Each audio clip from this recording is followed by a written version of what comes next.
What's up, everyone? I'm Jason Gilbo here with Renee Miller, taking a look at DFS decision making for NFL, basically breaking down how to get started. Obviously, you've been doing our decision trees for this year, kind of breaking down how to go each week. Now you're kind of just looking at more of an overall set, kind of from a season standpoint. Kind of just how to kick things off. You really just look at, what type of game strategy you want to go with to kind of start the week. Yeah, I guess my overall philosophy can be summed up as know what you want to do before you get there. Like know where you're going before you get in the car kind of thing. And it's the same with DFS, except a lot of people are like, I'm going to play DFS, so I'm going to go to DraftKings or I'm going to go to FanDuel and figure it out once I get there. I think it makes a lot of sense to figure it out before you get there. And you fall into fewer traps that way. I think you have kind of more guidance over the lineup that you end up constructing if you take a few steps before you actually arrive at the DFS site that you want to play on. Yeah, definitely. I think, when you're kind of narrowing down your player pool, that helps out as well. You can kind of get those cash game and GPP type players out of the way, depending on where you want to go.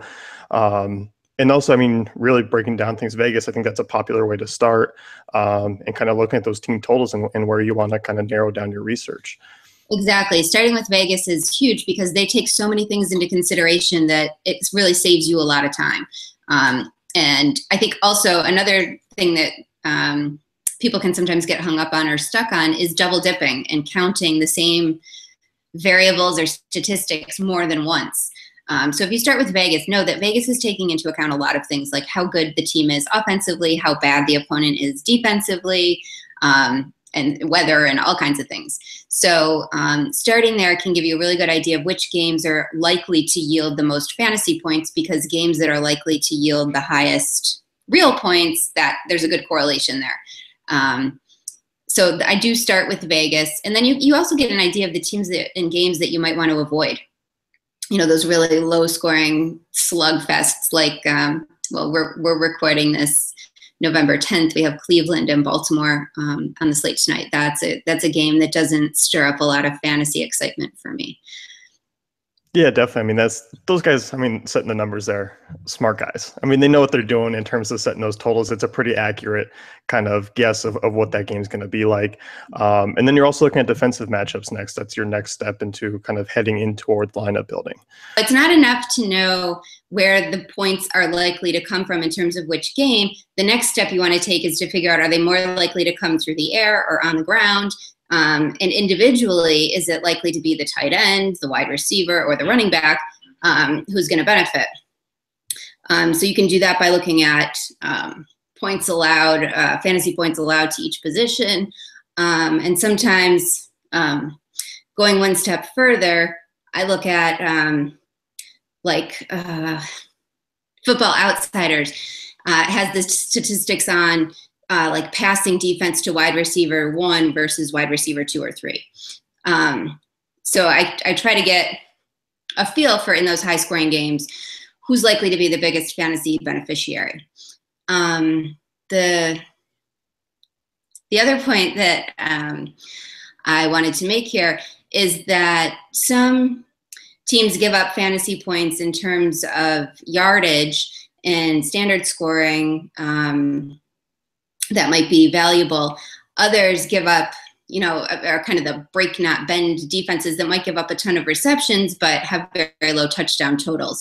So I try to piece together where the fantasy points are coming from in those good matchups. Is it volume or is it touchdowns? And I think volume is the more trustworthy statistic to go with. It's hard to say they gave up 5 touchdowns last week, so they're obviously going to give up 5 touchdowns again this week. So the big volume allowances in terms of defense is something I definitely focus on. Yeah, definitely. Touchdowns is a lot more volatile in terms of where you're going to be getting it each week. And, it's a really good point. I love Football Outsiders. I like the wide receiver 1, 2, and 3. That's one of my favorite, kind of break points to start for the week. And then we can kind of transition into touches and targets. Once we know what we're going, we want to find those guys who are going to be used and going to get looks and touches. Because, really, that's the key there. Yeah. So in this case, things are changing all the time in the NFL, and injuries and matchups are dictating and just plain production really is changing how the NFL teams are using their personnel. So I do tend to take a little bit more of a recent look, like what's been going on over the last 2 or 3 games. And if so-and-so's targets have really increased, why is it? Is it because he's catching 90% of them, or is it because everyone else is hurt? Both of those would be good reasons for me to continue to trust that player going forward. But if it was really fluky, like, somebody had a 20 fantasy point day, but it came on a totally busted coverage and it was an 80-yard touchdown reception, that's not something I'm going to rely on happening week in and week out for that guy. So target volume, yes, and especially recent target volume, and taking the time to try to understand where that's coming from. Yeah, the thing is, I mean, football is such a different aspect in that terms compared to baseball, basketball, where you have the large sample size that's much more consistent. Football, it's 16 games, and that's really it varies so much. Red zone targets you also look at. I mean, obviously touchdowns you talked about being, the money maker, and that's a big correlation is red zone looks. Yeah, and Daily Fantasy Cafe has a nice section in their stats page where you can do that pretty easily, looking by week or across the season at players' red zone targets or touches. And again, part of that is how often is the team getting to the red zone? Good offenses are getting a lot more opportunities in the red zone than bad offenses are. So there's 2 things. Can a team move the ball, and can they do something with it once they get there? Yeah, definitely. Who's doing it? Do they always run 3 times in the red zone, or are they passing no matter what? Tom Brady.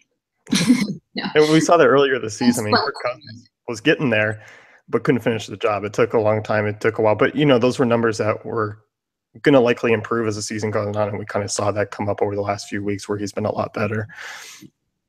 So, you talk about finding value at each position next. And, I mean, we can kind of talk about also, you say there's a difference between a player being cheap and a player having value, which I think is really a crucial difference in terms of DFS. So value implies that there's going to be some return on the little amount of money that you spend, and it should be a pretty big return in comparison to the amount of money that you spend. That's what we want. That's what we're looking for. There's plenty of cheap players. But the way I like to think about it is, if for your cheap player, if you have to say, like, okay, if this team is up by 20 points at the halftime and the guy in front of him gets hurt, he's going to have a monster second half. That kind of cheap player is not a value play. That is a fantasy and a fairy tale. And every once in a while they come true, but it's not the way that I like to go about planning my lineup or even completing my lineup in most cases. So finding value, injuries are the primary source of value for sure.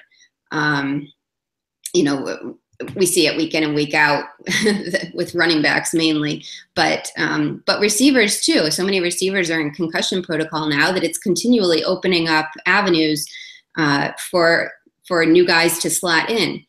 Every injury doesn't open up a value play. It might open up a cheap play, but a lot of times that lost volume from the injured player is shifting to another starter. It's not shifting to the new guy on the field.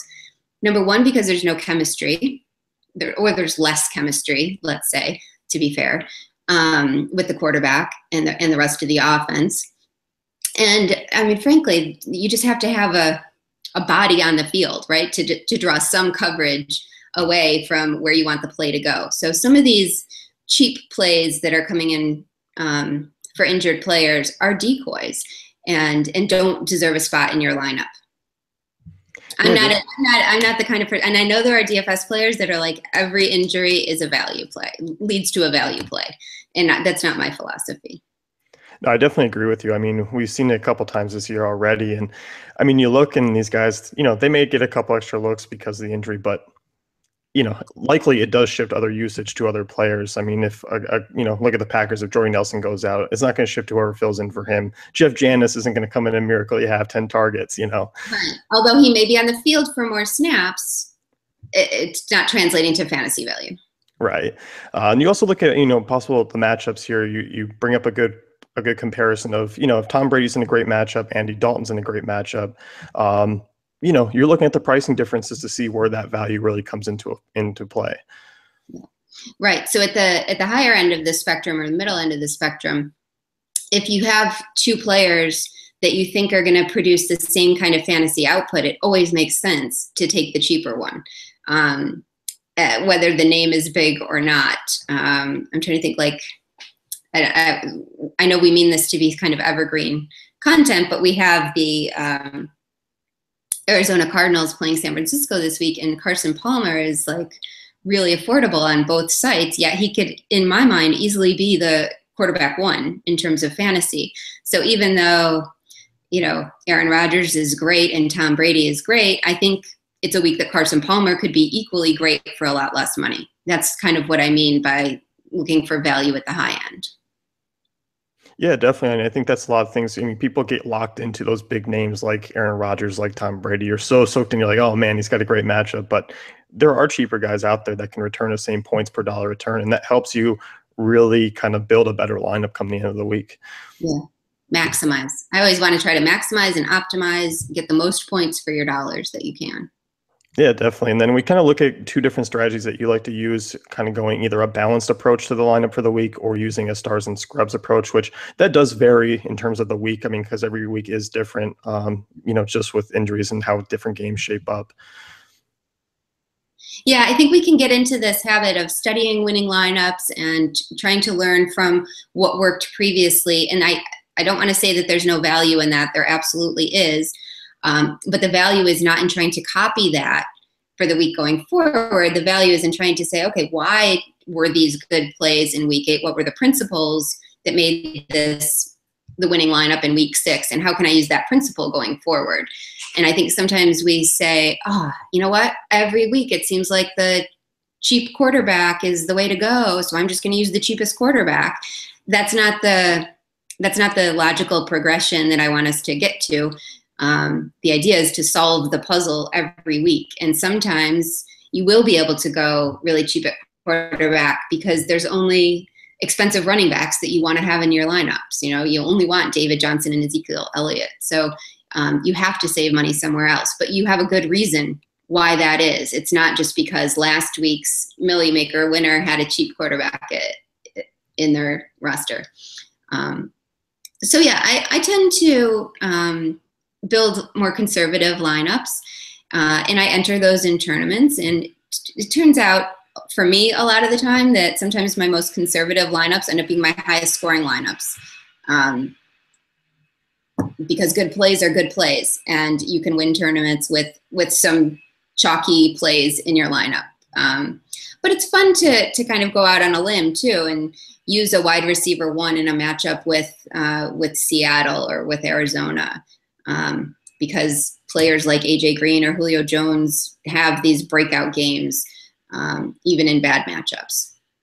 Right. Yeah. I mean, we saw that with Seattle and Julio Jones earlier this season. I mean, he went off against them. So I think it's a good thing, especially if you're building multiple lineups.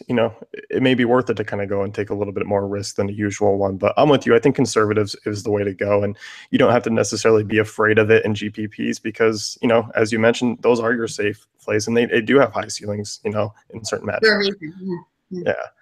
Kind of a hot topic here, leaving money on the table. And people kind of that's always a question you get, people asking, is it okay to leave, as you kind of highlighted, $600, $800? And I'm with you. I think it's okay. Yeah. I think it was last week, the FanDuel optimal lineup left $6,000 on the table. So let that be a lesson. And this is really where it becomes important to have planned out and done all your research before you get to the daily fantasy site, because you have some idea. If you play a lot, you know what the salaries are going to be like. You know who's going to be expensive and who's going to be cheap, even if you don't know, the exact number.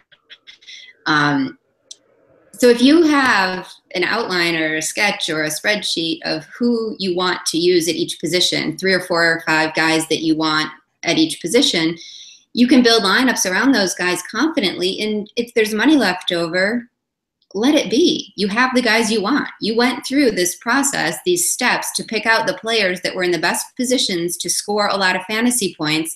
It doesn't make any sense to throw any one of them away for a guy that's not on your list that costs $600 more just so you have 0 on your on your webpage.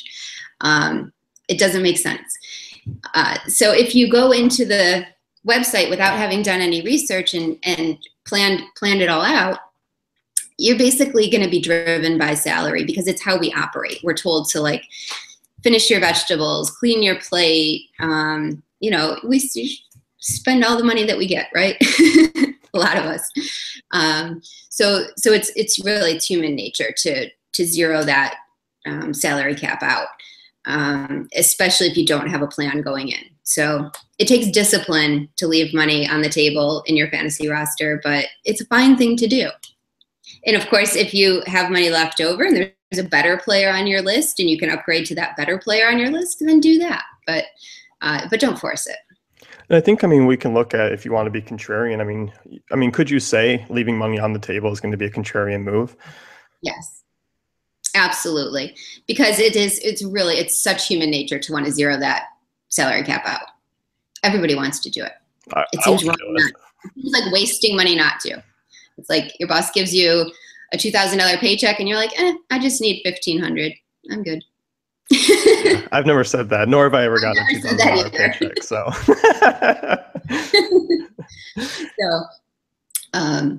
so it's not what we want to do. And so then you can, I mean, the corollary there is that most people are going to do it. So if you don't, you're likely going to differentiate yourself in some way. Yeah, it's certainly a good point. And that kind of wraps things up here. I mean, you really are, I think, maximizing, your money that you're spending is one of the, the big takeaways from this, and also kind of going in knowing what you want to do already. Yeah. So if you want to check out this article by Renee, it is up on our website in our Daily Academy section. And she also does our decision trees, our great articles on a weekly basis to kind of give you an in-depth look. And yours is already up for week 10 if people are viewing this week. So you can go check it out.